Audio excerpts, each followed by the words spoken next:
Hey everyone, this is Rachel. Thanks for clicking on my video.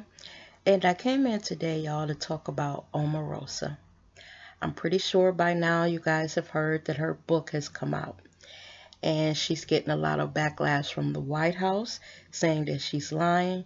And some interesting comments, within the media. They're talking about her credibility and why she's now crying wolf, and they're saying it's because she's no longer a part of the administration. Now, before I started to really get into, what's going on here lately with Omarosa, I just wanted to talk about her as a person first. I find Omarosa to be an interesting person on the one hand and aggravating on the other. When you do your research on Omarosa, let's take it bit by bit. Omarosa is a very educated woman. She went to Central State University, where she earned a journalism degree. After that, she transferred to Howard University in Washington, where she earned a master's degree in communications, and she was even pursuing a doctorate in that profession, but she never actually, completed.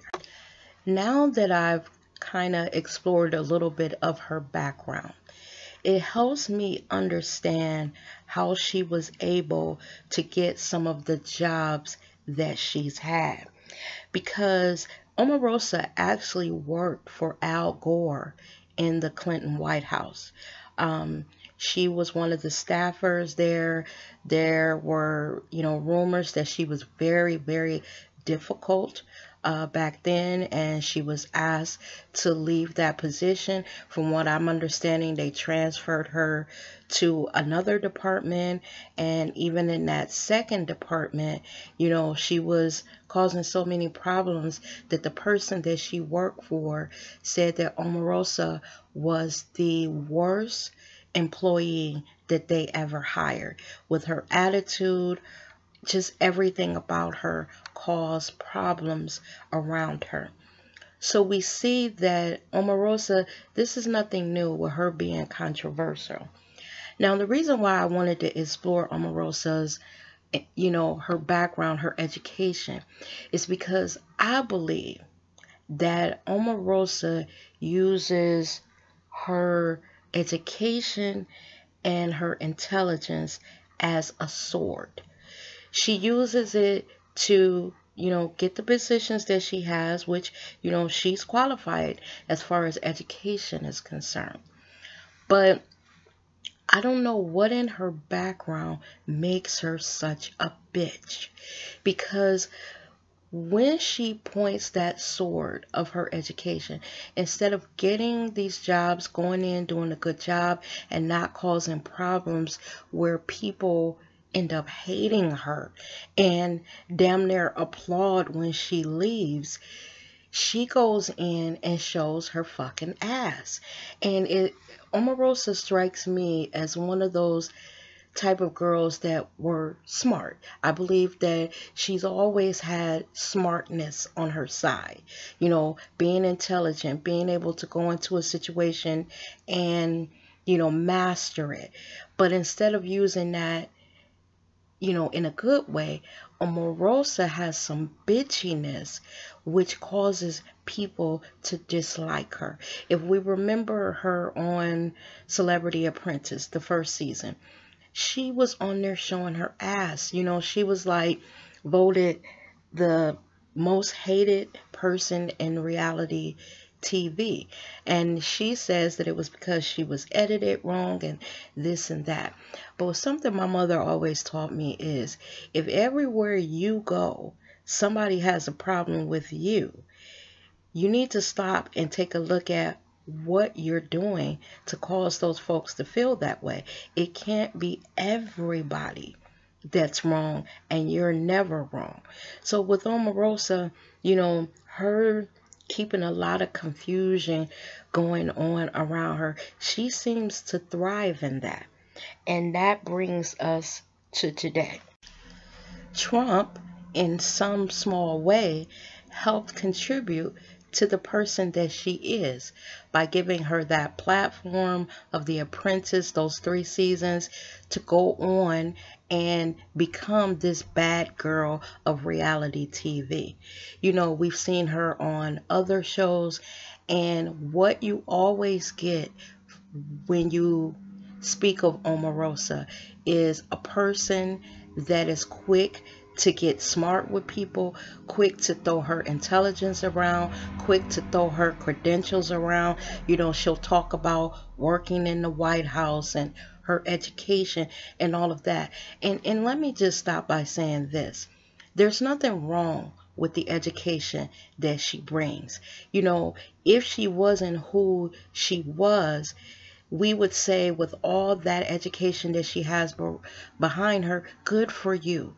Good for you for raising yourself up out of the projects, getting your education, going on to work in the White House. But there's something about this girl, something about this woman that just can't go someplace and act like she has some sense.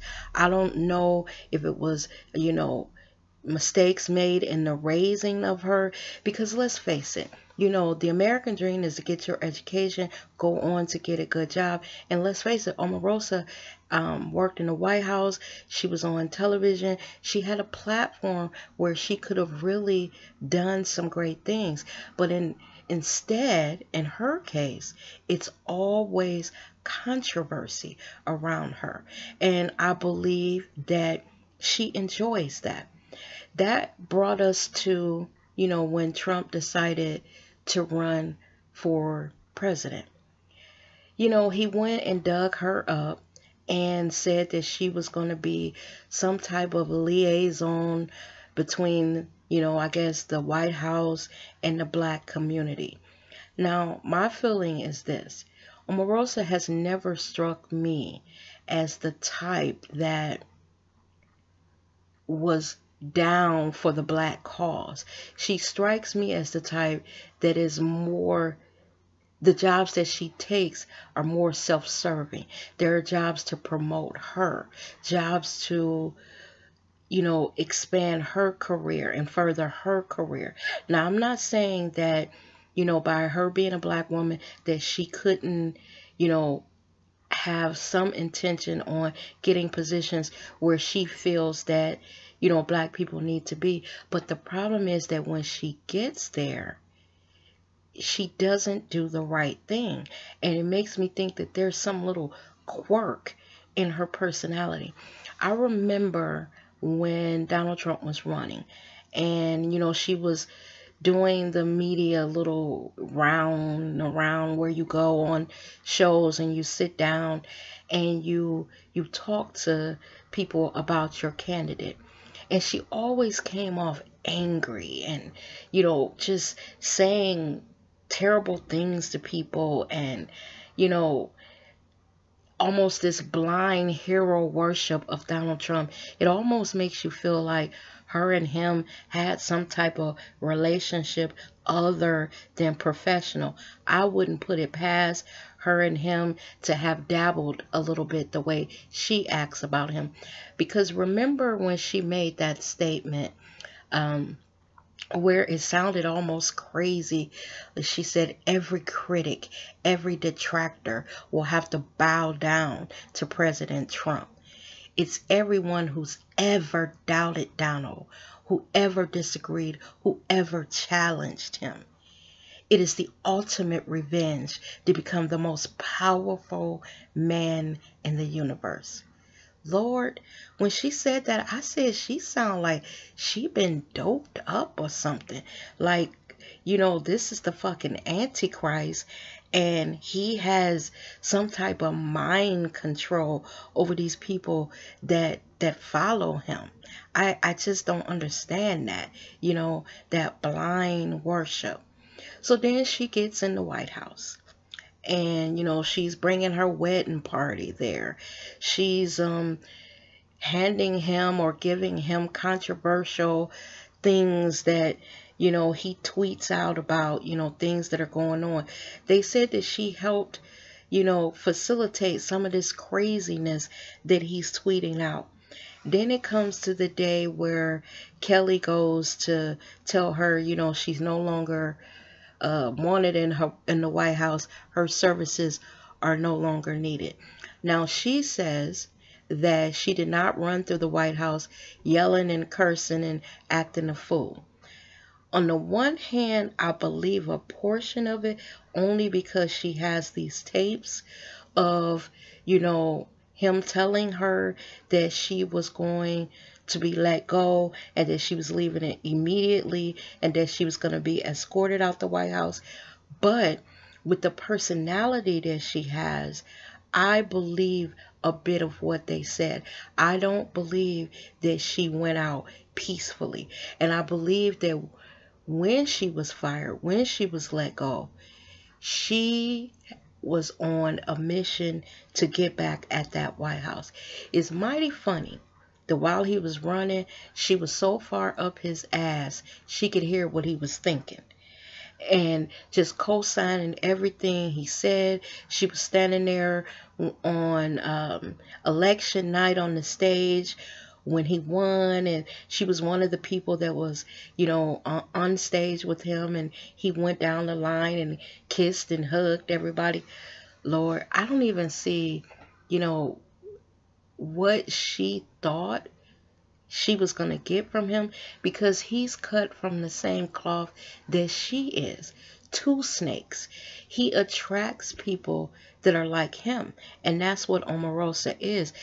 To me, in my opinion, she's a self-serving, backstabbing bitch. She does not stand for us. And now that she's come out with this book, it's hard for us to have any sympathy for her, because if you felt the way that you claim you feel now, if you were privy to him saying the N-word and disparaging things, and you were privy to him not, understanding things, and, people helping him to run the government because he's not intelligent enough or savvy enough or knows enough about politics to actually be the president. If you were privy to all of this, why didn't you leave and expose him when you found out that shit was going on in the White House that should not have been going on? When you found out that he was genuinely not qualified for that position, why cry wolf now? See, that's the part that people are not going to be able to get with. There are going to be people that read that book just out of curiosity. They want to know what she has to say. Now, here's something that I didn't think that I would say. I believe a lot of what she's saying is true. That, things in the White House are not right. That he is racist. We all know that he is. But the problem is, it's the messenger that's bringing the message. You were okay with all of that. You watched as Charlottesville happened and that young woman was killed down there with those neo-Nazi skinheads, Ku Klux Klan and all of that. You stood by him in the aftermath of all that. You didn't have a problem with it then. You only had a problem when they came for your neck, when they let your black ass go from the White House. A lot of people, when she was there, they were calling her a bed wench, that she was Massa Trump's, little wench, and just saying all kinds of things about her. And you try to have sympathy for her, but then you stand back and you say, how can I have sympathy for someone who brings this shit on herself? I don't even know how she could possibly think that this man had any interest in anything to do with the black community. I could even see this. That she worked for him in the past on The Apprentice and several other shows.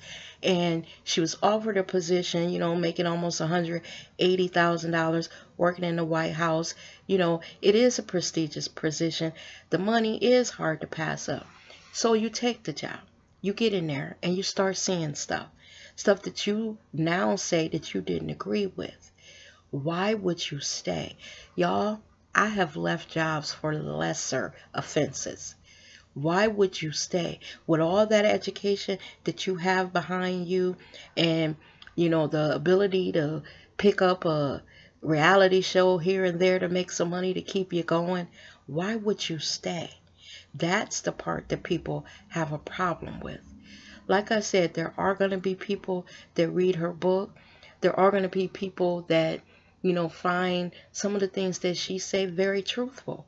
But again, it's the messenger that's bringing it. I can't even hear her because of what she stood by and watched happening. She knew what we were getting, and she kept silent because it benefited her. Y'all, I think that they're going to tear her ass up in the media because nobody feels sorry for her. She set the stage for how people are treating her now. Like I said, had she used that intelligence that she had in a way that was made sense and not as a sword to cut people and take jabs at folks, then people might have had a little bit of sympathy for her. But because she has a track record of being a self-serving bitch, that's why nobody has sympathy for her. That's why it's hard for people to believe anything that she's saying now. And it's sad because I truly believe that a lot of what she's saying is true.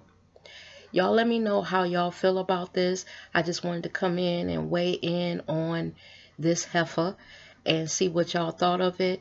Let me know down in the comments, and it's good to be back, y'all. See you in the next video.